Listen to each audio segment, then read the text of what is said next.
Do not adjust your digital device. What you are about to see and hear may shock and appall you. Join our hosts as they encounter countless thrills, spills, chills, and hilarity as they explore the very weirdest in pop culture. The following media is so strange, so beyond the scope of what is normal, it will make you ask the question, why does this exist?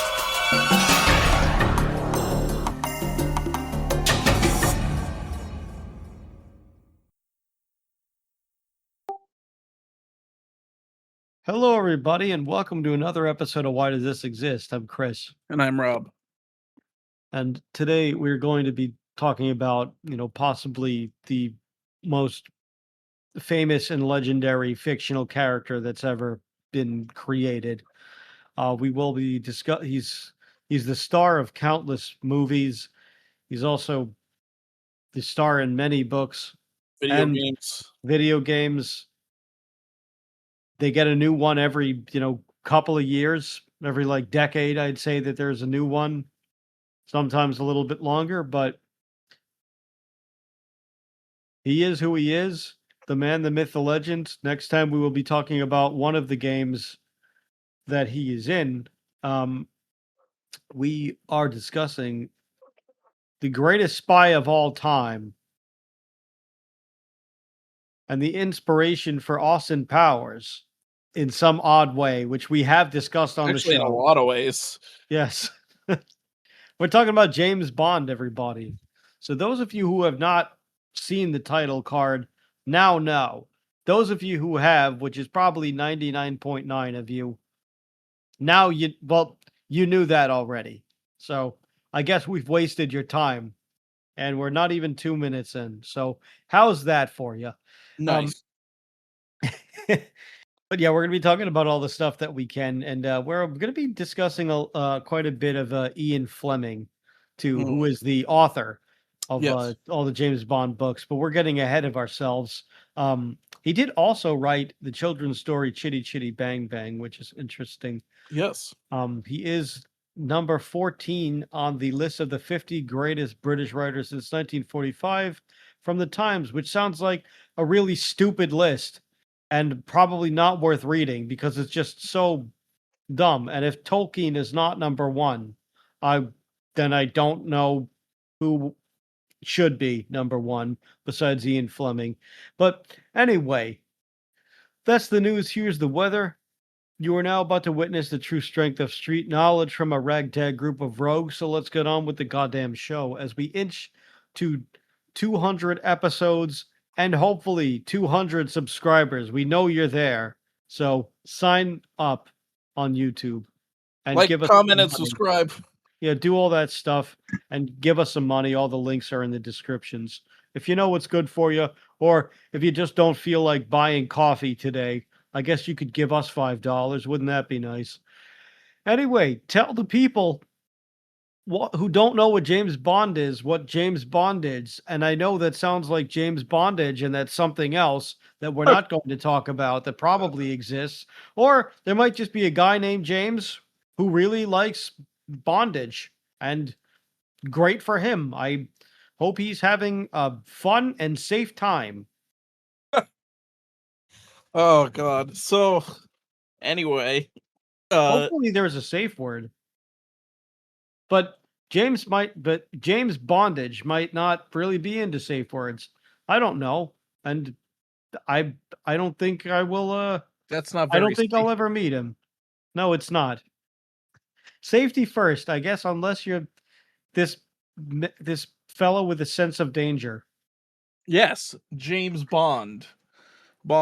James Bond. So, as you said, James Bond is probably the best known fictional spy of all time, I would say. I think that's a very good assumption. James Bond was created by Ian Fleming, a British writer. Fleming was actually he worked for the Naval Intelligence Division of Great Britain during the Second World War, and drew a lot of inspiration for his novels from his experience during the war. James Bond, the character of James Bond, is actually based on a real person, his cousin, also who also would go on to star as a Bond villain in a later Bond movie, and had a very prolific acting career, and that of course is Christopher Lee. Um, Christopher I Lee had no was idea that he was his cousin. Yeah, Christopher Lee was Ian Fleming's cousin, and Wow. was of course a spy in World War II, and went on all these clandestine missions, and a lot of his missions, and also Ian Fleming's worked in the Naval Intelligence Division, inspired the character of Bond. That's Um, insane. I had no yes, idea. yeah, That makes this even better. yes. And then of course, Christopher Lee would go on to star in as the villain of um what movie is it? Uh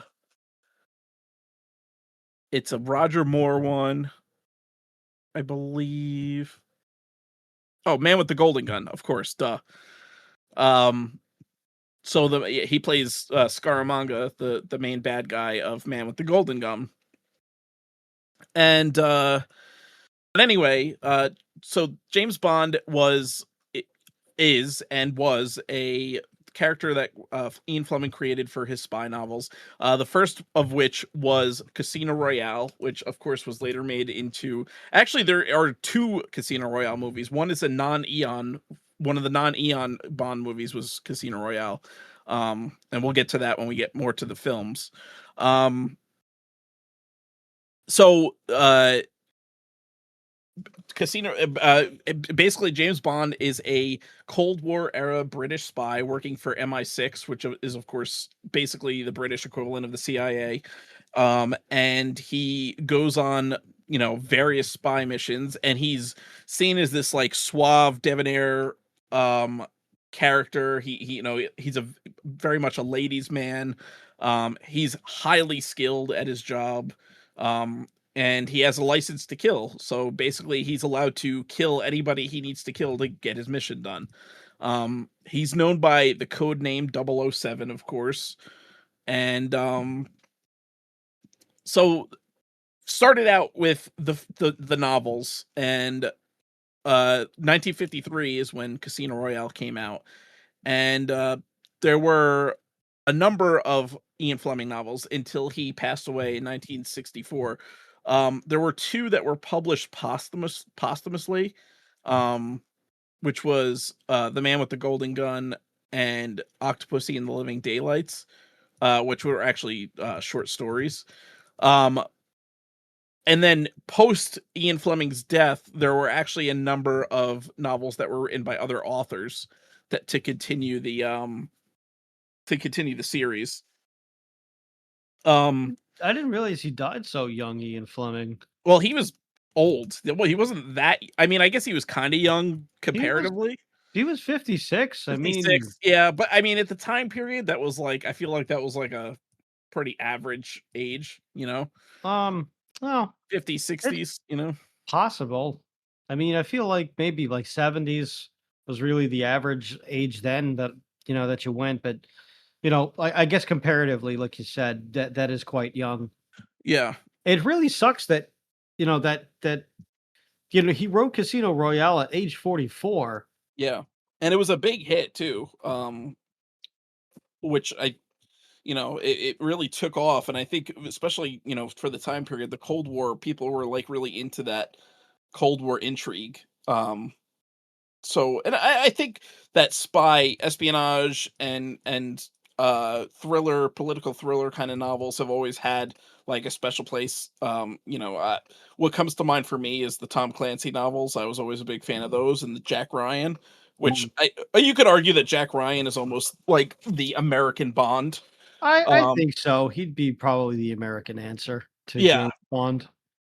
Maybe not as much as a womanizer, since he's more of a family man, but definitely, similar skill sets, and although Jack Ryan, I think, is more, he's an analyst rather than an agent, so he's not like, he does get involved in some situations, but he's not like Bond where he's going like on missions constantly. Mhm. So yeah, so Oh, side note: the average life expectancy for a person in the United States in the '60s was 69.7 years old. So yeah, he, he did die quite young then. yeah, but he was maybe about 10 to 15 years premature. Yeah. Um Anyway, it's just interesting. He wrote Casino Royale while he was like as a distraction from his upcoming wedding to his pregnant girlfriend. So he kind of just had a lot on his mind and was like, let me just write this short story that I have in my head just so that I'm not like freaking out about this anymore, to just like take his mind off of it. And of course it ends up being this amazing thing that ends up having a life of its own. That I just think that that's really funny. yeah. I mean, between that and just like there's a lot of things that just come out from like they just get creative from the most odd moments in time. Mhm. And I bet you he probably thought nothing of it and was like, all right, I'll just submit this to a publisher, I guess. I guess it's good. And Yeah. and it turns out to be, the greatest spy novel at the time. Um so there are certain tropes in the James Bond series that kind of are like recurring themes. One of them is a fictional organization that Bond often goes against called Spectre. Um, they're basically like the bad guy, the big bad guys are Spectre. Um, and basically it's like a replacement for Smersh, which was kind of like the Red Army's counterintelligence uh uh office during World War II. Um so Spectre is kind of like he's supposed to be, like basically an evil spy organization. And of course Bond in MI6 constantly goes up. And Spectre would be parodied later on in things like Get Smart and was it The Man from Uncle and stuff like that. Like it became like this like spy trope to have these like organizations that have some kind of basically the name is some kind of anagram for something.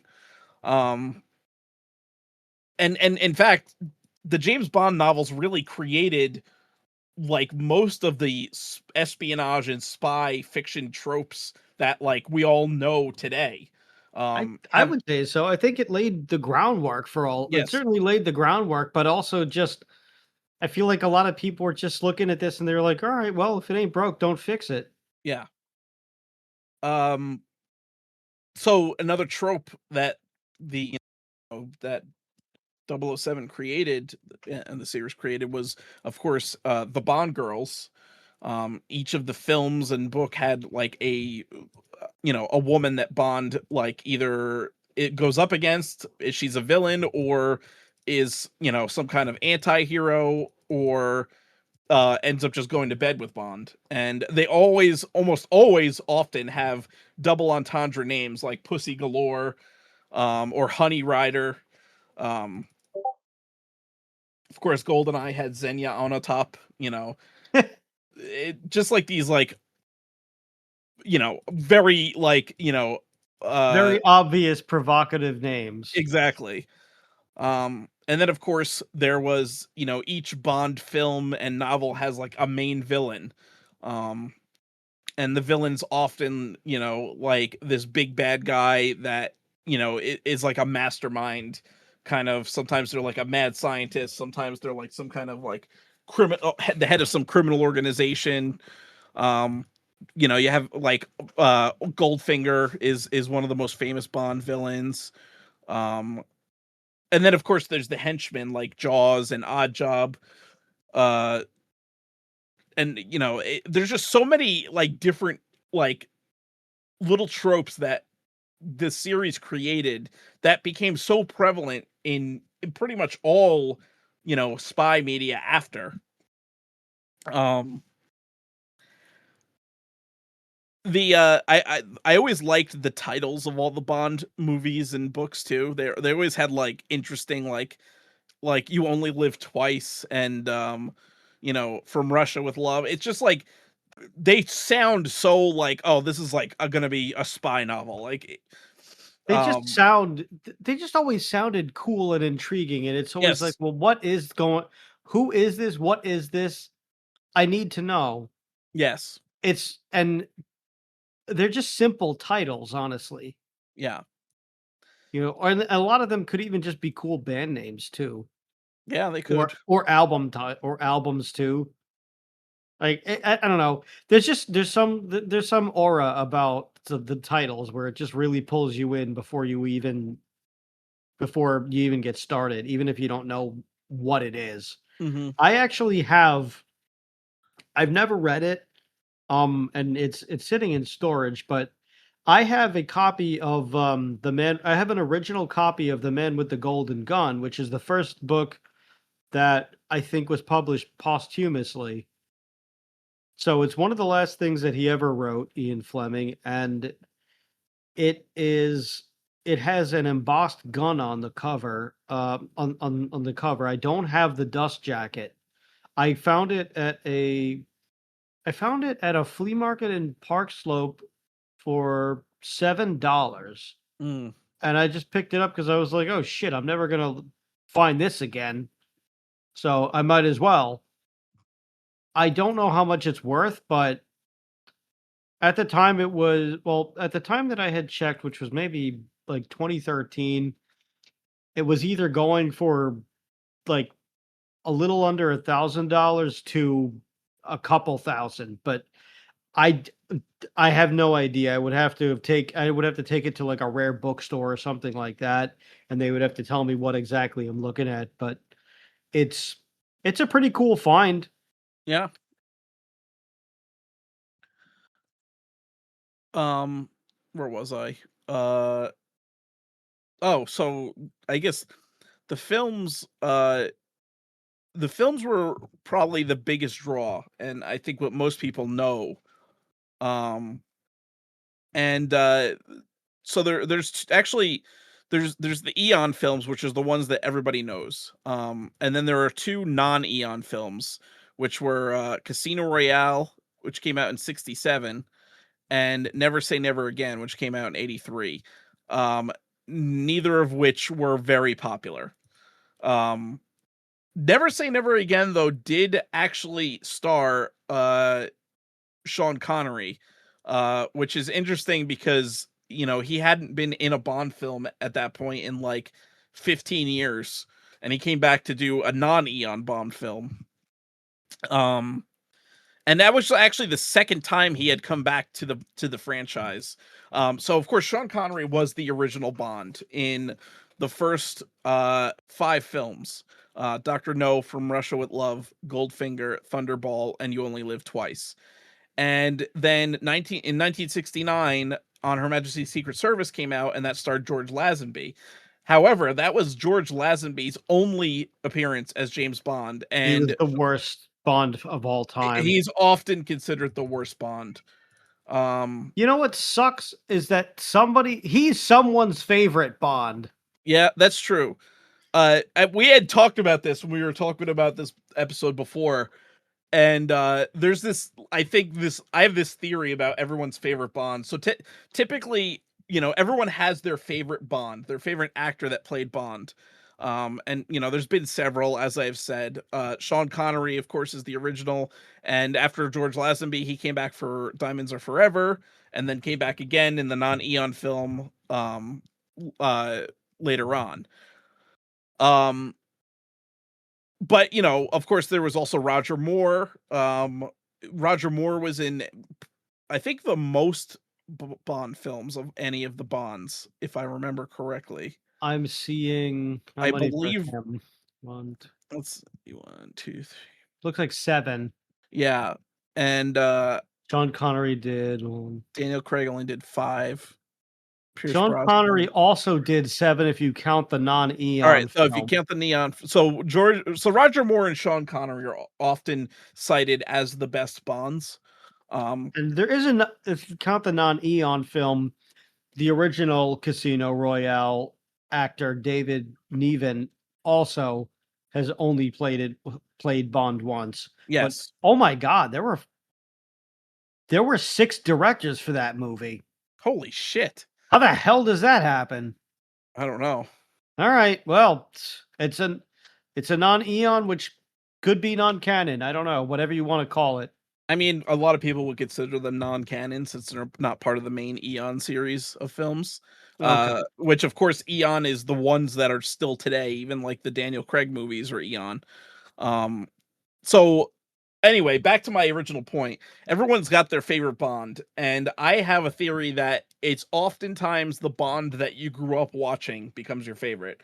Like for me, Pierce Brosnan is my favorite Bond. You know, Me I too. grew up watching those movies, GoldenEye, Tomorrow Never Dies, World Is Not Enough, and you know, of course, playing the Pierce Brosnan games, which, you know, obviously GoldenEye, which we'll be talking about next week, but also like the World Is Not Enough video game. And then they had a couple of Pierce Brosnan games that weren't based on movies, like Agent Under Fire and Nightfire. So, and Those I never played.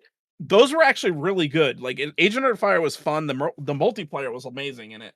Really? Oh yeah, and Nightfire was really good too. Um, and of course they used his likeness because he was Bond at the time. Sure. Um, so and then you know I know like you know my mother who grew up watching the older Bond films, like her favorite Bond is Sean Connery.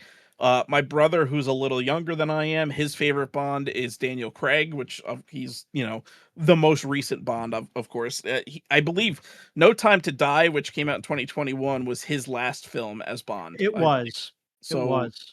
we will be getting a new Bond soon. There's been a lot of speculation about who it's going to be.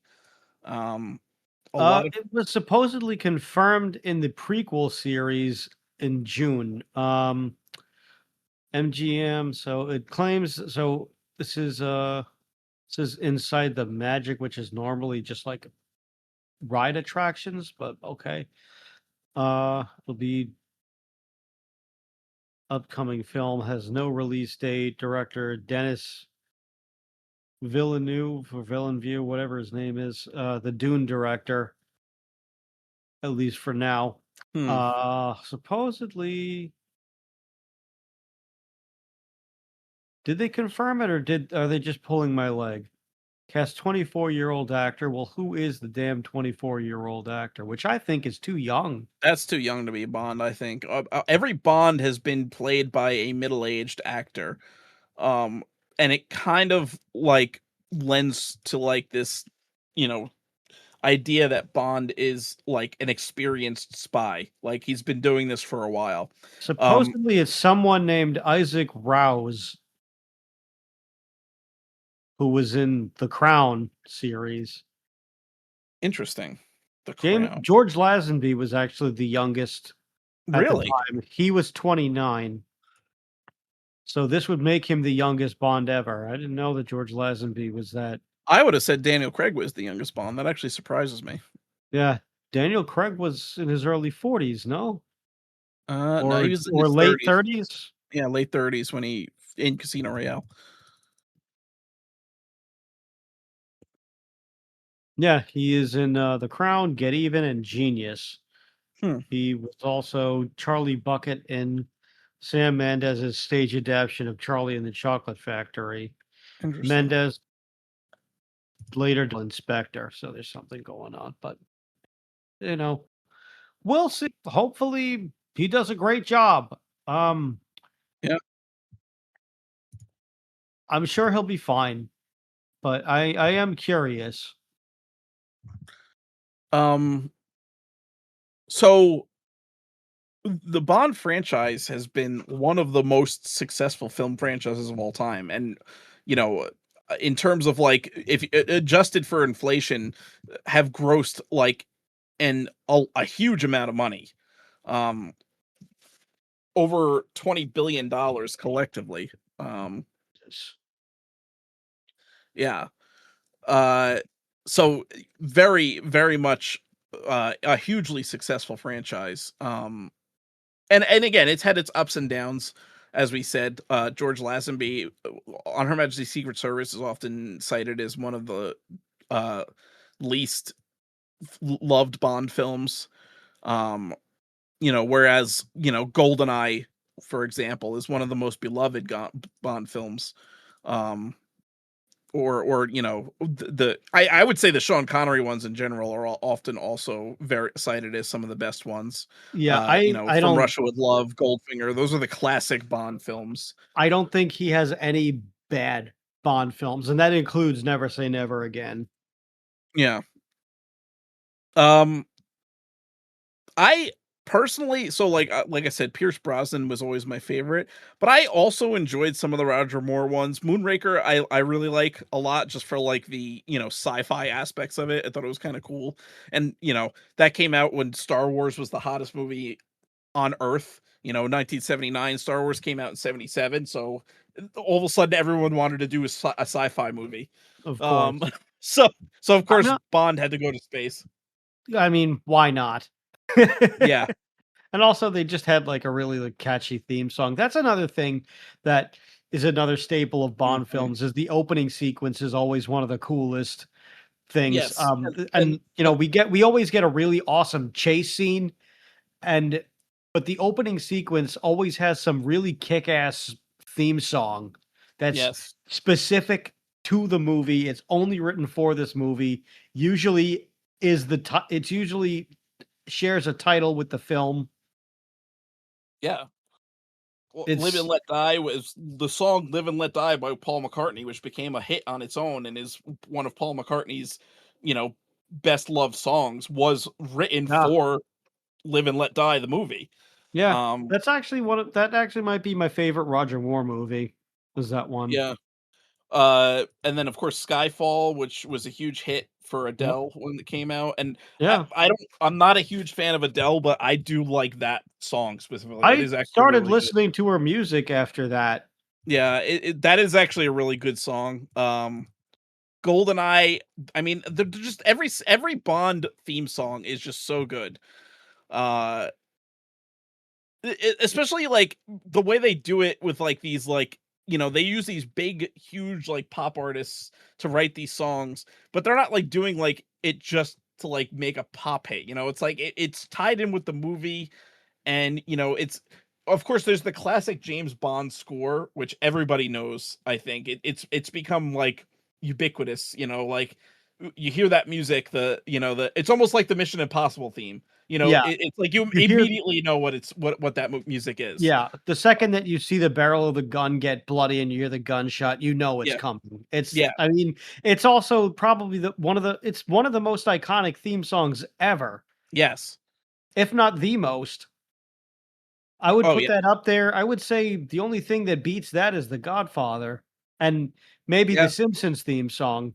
Well, I think Mission Impossible can be one of those too. Oh Because yeah. it's one of those theme songs that's been used in so many other pop culture references, much like the Godfather theme and the James Bond theme.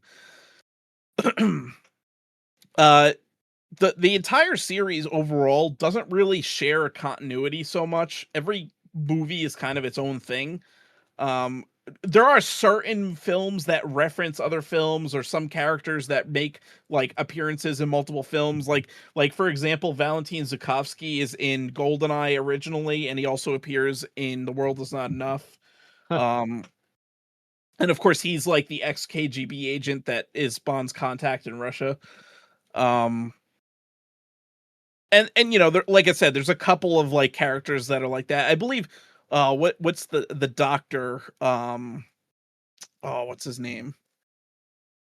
The main bad guy who was like the basically The inspiration for Dr. Evil. yeah, Um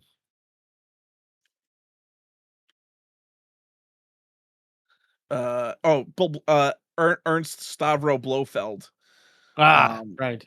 so he's like one of the number one arch enemy. Bond almost has like a rogues gallery like Batman. He really does. Uh, Blofeld was in 3 different novels. And he was in 8 films from the Eon films. Wow. Um, or he was either in direct or mentioned indirectly. So that's one of those. He would be like Bond's Joker, pretty much. you know. Um. Honestly, Jaws scared the shit out of me as a kid. Oh yeah, Jaws was pretty scary. I had Uh, nightmares about Jaws. he's also Bef one of the most annoying characters to fight in the video game, but we'll He get to is. that next week when we talk about the game.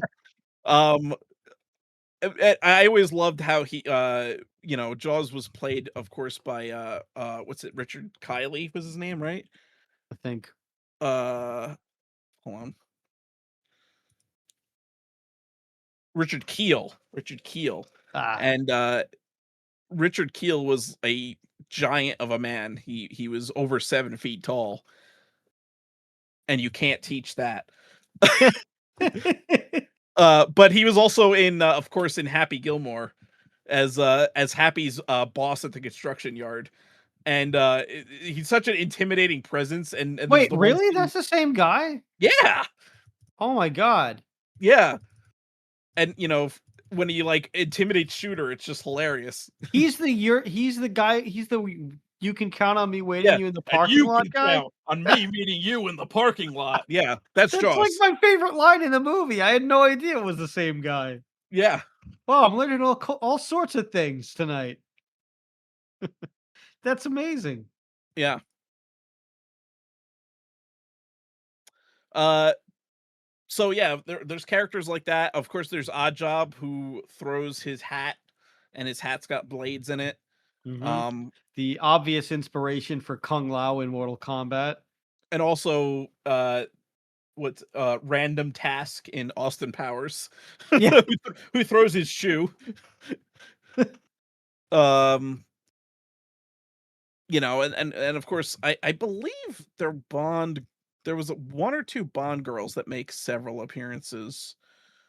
Um, the later films, like the more recent ones, kind of stopped using the double entendre names so much. Like Casino Royale, the Bond girl is Vesper Lind.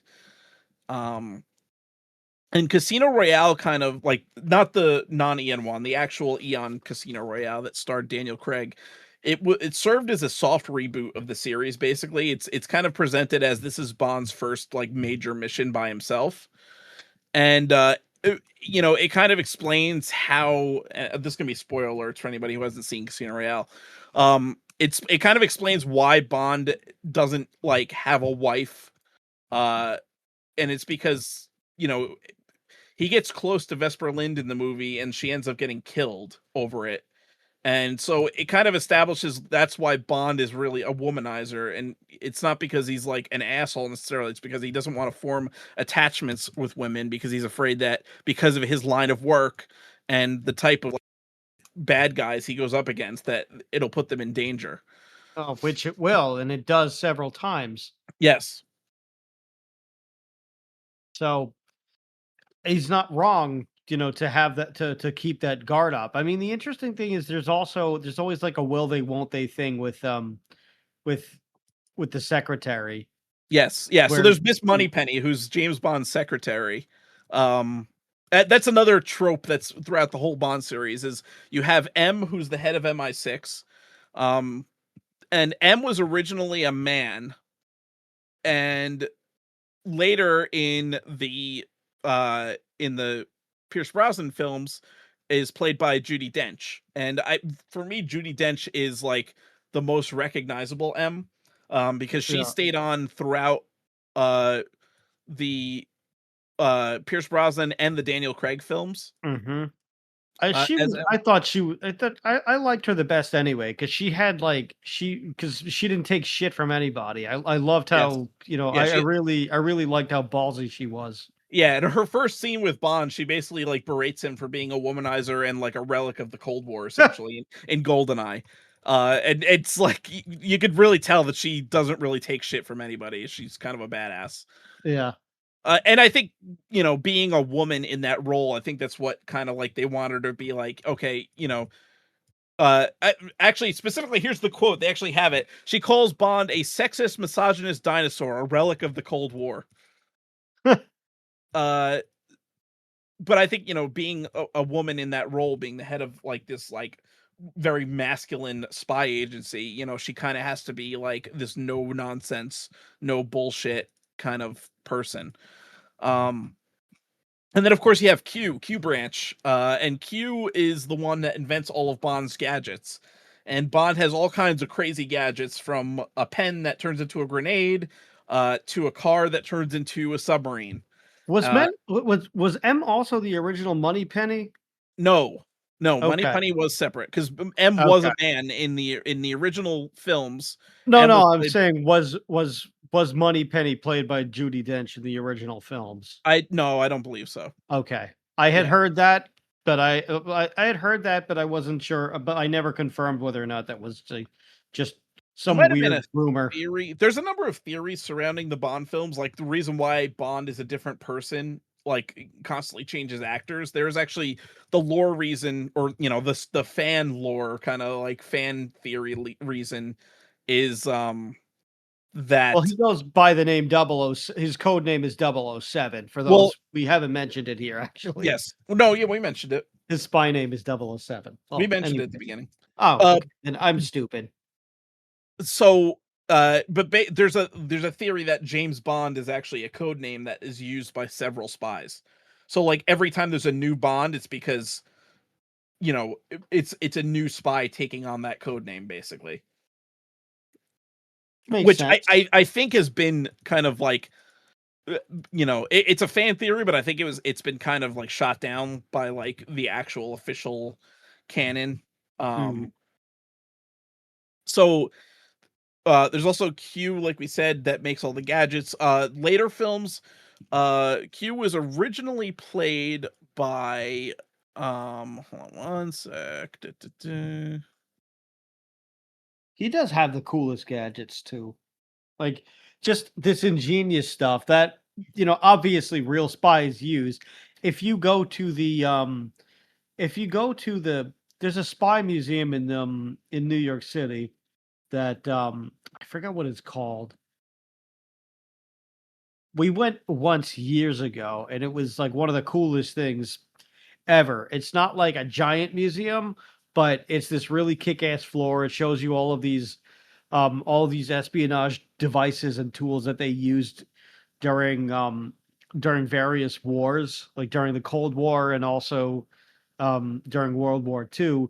And Mhm. they have all these things that really were real that Q had created. So like pens that, had like one bullet in them or something Oh like yeah. that.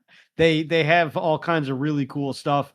And well, at least when we went, I don't know if they still have it, but they did have a Bond car that was just on display from one of the movies where, you couldn't sit in it, but like you could just like take a picture of it or something like that. Mhm.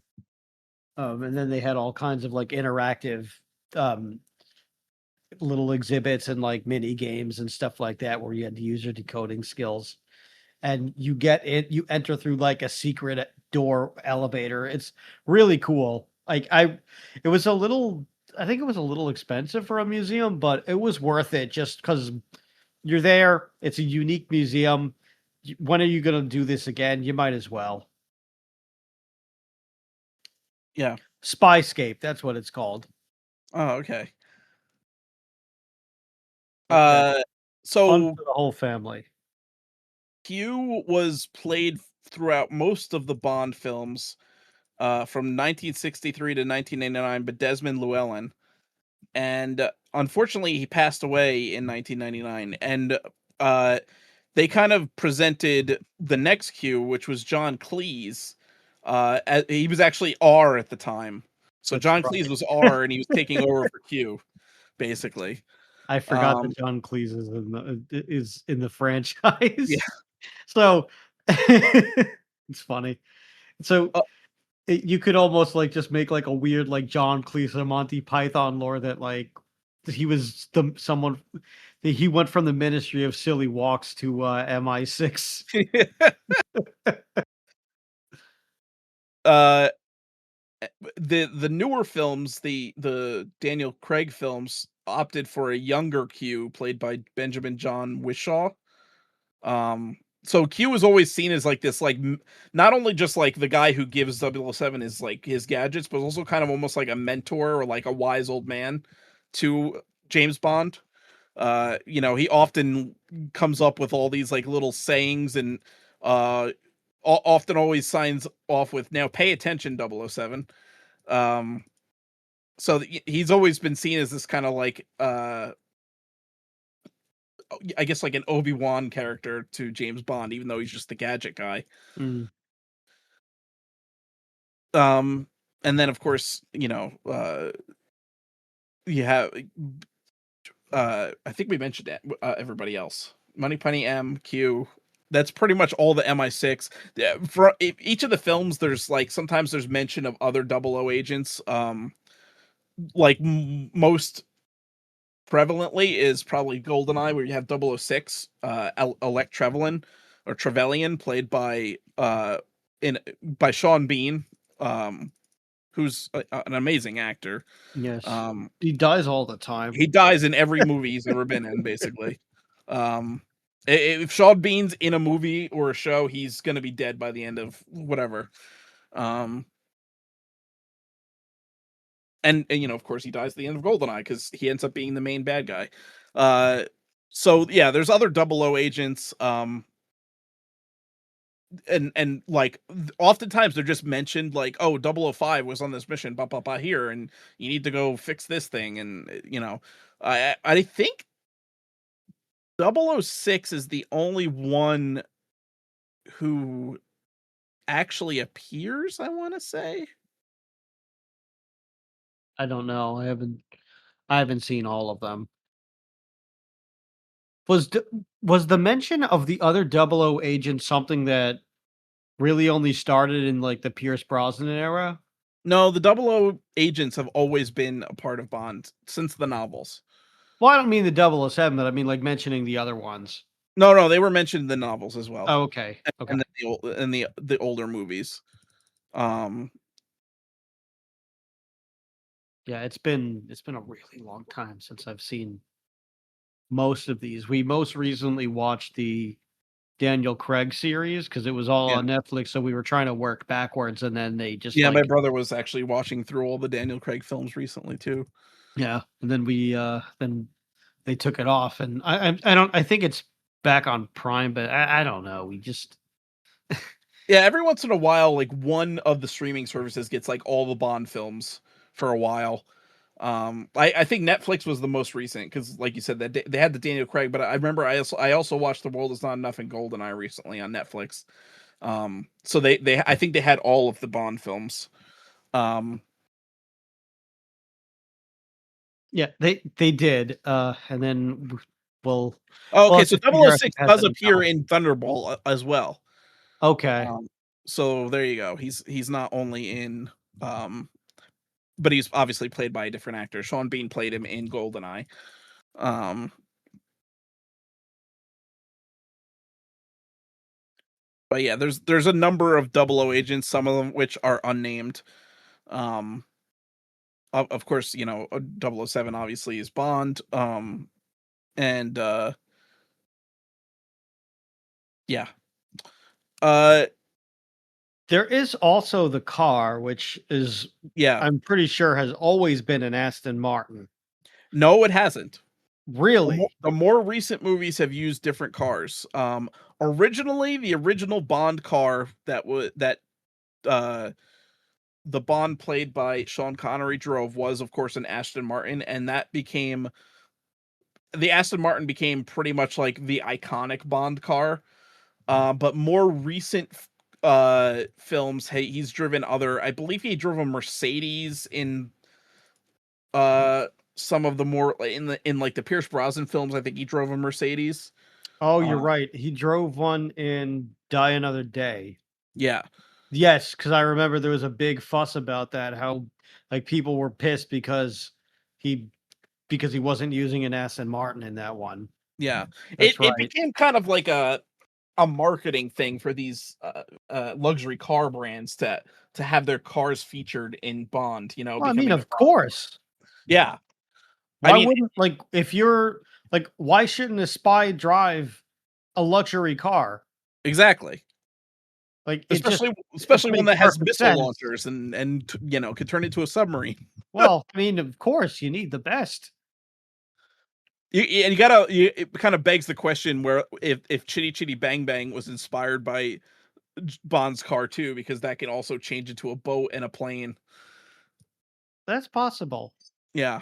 I mean, honestly, the Bond films made Aston Martin the dream car of mine, and when I Yeah. bought one, no, it was a great day. No, I don't own an Aston Martin. That'll be amazing, but no, that but that's the only dream car that I have that is completely unaffordable.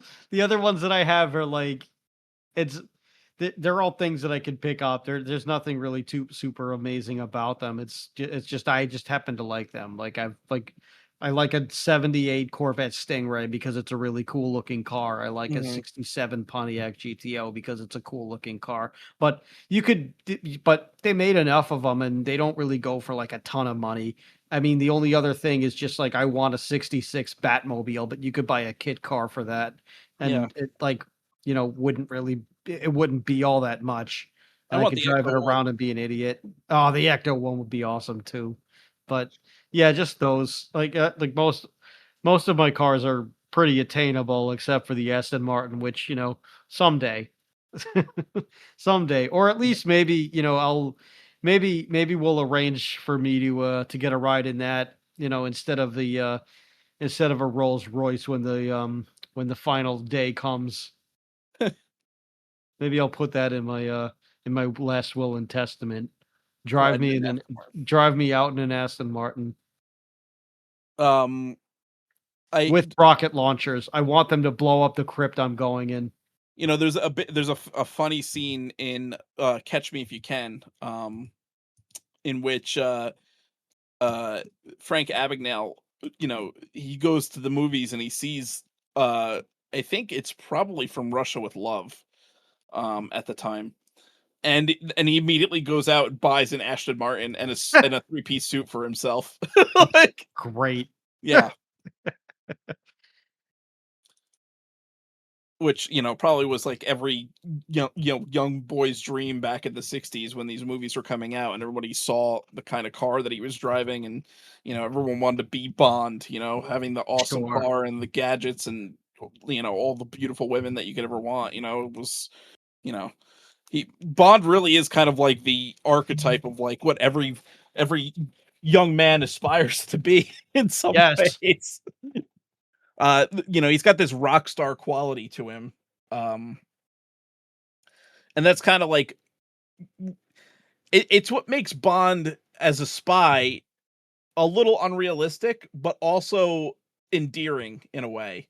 Because obviously, if you're a spy, you know, your objective is to be as like under the radar and incognito as possible, and that's pretty much the opposite of what Bond is. You know, Bond drives a fancy car, he wears a three-piece suit or a tuxedo, and drinks vodka martinis, shaken not stirred, and you know, has this like high class lifestyle, this high class playboy lifestyle, and you know, is anything but under the radar. You know, like openly tells people his name is Bond, James Bond. You know, so you know, if it's not a code name, he's telling them his real name. You know, right there and then. Yeah. But Because at the same, he knows how good he is. exactly, So he's got like that arrogance to him that yes, is just also, very not spy. yes. Like it's There's almost like he's one of those spies where I bet you I bet you he's one of those spies where all of the other spies really hate him but they respect the hell out of him yes, because they're probably like he's such a dick, but he's so fucking good. yes. Like I can't say a bad word about him. He's a prick, but he gets the job done. he's also got this kind of like stoicism about him. You know, he always remains cool under pressure. Hmm. Even when he's in like a life or death situation, you know, like one of the bad guys has him strapped to a freaking, you know, a treadmill or a conveyor belt, and he's headed right for like a laser that's going to cut him in half. Like he always remains like cool and collected, and he always has something clever to say. You know, that's another thing. The Bond one liner is you know huge. It's one of the biggest tropes in, you know, in the series. He always has a one-liner to go off of something. You know, like you know, in GoldenEye, here's another example. I'm gonna go to GoldenEye again because it's like my favorite Bond film. Um, when he's Q is showing him the pen grenade. You know, it's like, you know, 3 clicks arms it, and then 2 clicks disarms it or whatever. And Bond says something like, "Oh, the pen is mightier than the sword," or something Yeah. like that. You know, it's just like stupid like one-liners, but they like just work so good. And you know, if it was anybody else saying it, it would be so cheesy. But Bond is just so cool and collected and you know badass that it's like, all right, he can say whatever the fuck he wants and it just Yeah. works. It's just It'd be all the in. stupidest dad joke, the stupidest pun, but it just works. It's just all in the delivery with him. Exactly. It really is. Yeah. You know, or like the most famous line of, well, of like one of these is just Octopussy, where he meets Pussy Galore, and he goes, "I'm sorry, I didn't catch your name," and she goes, "It's Pussy Galore," and he goes, "I must be dreaming." Like Yeah. anybody else, like you said, would elicit groans, but when he says it, it's freaking hilarious. Yes. Yeah, and there's like I said, it's just something endearing about James Bond. You know, it's just like, you know, and of course it's like received criticism over the years because he's like this hyper masculine, you know, as M described, you know, misogynist, sexist, a dinosaur, a relic of the Cold War kind of thing. But I don't know, there's just something endearing about Bond, and really he is one of, if not the, I would say most like in terms of longevity, probably like the top action, you know, action movie like icon. You know, Yeah, there's really easily. no character in like any action movie that has had the same longevity and the same recognizable, you know, uh, recognize ability, I guess, as James Bond. 'Cause Um, it's such a unique story and such a unique legend and such a unique character yes, that it there that you just can't deny how great it is. yeah, yeah, Like, it, even if you've never seen a Bond movie, you're hooked, unless yes. it's the George Lazenby one or Timothy Dalton is he's better than George Lazenby, but it's not very good. Yeah, yeah. Uh, yeah, no, and the great thing about the Bond movies is that you could really pick them up anywhere. You could watch any one of the movies, and you're not lost. You know, they Yes. stand on their own well enough that you don't have to like watch every single one in order to know what's going on. Um, That's one of my favorite parts about the Bond movies is that they yes, are all contained. Like, there's nothing that really develops the character too much further than anything else where, you know, except maybe I would say maybe the Daniel Craig movies develop that version of the character a little bit more, but even so, you could like there's nothing that you really have to know about any of the previous movies in the yes, series or the movies going forward or anything like that. That's one of my favorite parts is that you can really just pick it up from anywhere. yeah, Which for me, I don't know. I also associate the Bond films with Thanksgiving because they just were always on around Thanksgiving for me, whether it was on yeah, TV or if my Uncle Frank just had it on because like he was one of he's probably the biggest Bond fan that I know. hmm, He has bought like anytime that there was a box set that came out, he bought it, regardless of whether or not he had the previous box set. He just has a ton of Bond stuff, yeah, and he yeah. would like I openly quote it randomly. I could see that being there's definitely for me it always reminds me of growing up and just spending like a rainy day at home like and there'd be like a Bond marathon on some channel, you know, and just sitting there and like watching Bond movies, and I mean, it's a great thing to just sit down and turn your brain off at any point in time. Like yes. those were one of those things where if it was on, I'm watching. Yeah. And, there was this like there's this aesthetic, I think, and this goes back to like me, with the Pierce Brosnan films. Um 90s films had this aesthetic that has never been replicated. It was like its own, and I think every decade of film kind of had this, has its own like flavor. Like you could put a movie on from the 80s not knowing it's from the 80s, but there's like a certain flavor to it. And 90s films had that, they had their own unique, you know, it's hard to say, like this feeling kind of, like Yes, you it's sit a down and watch. very if it's a very specific look and feel Yes. and style that is Yes. specific to that decade. Yeah.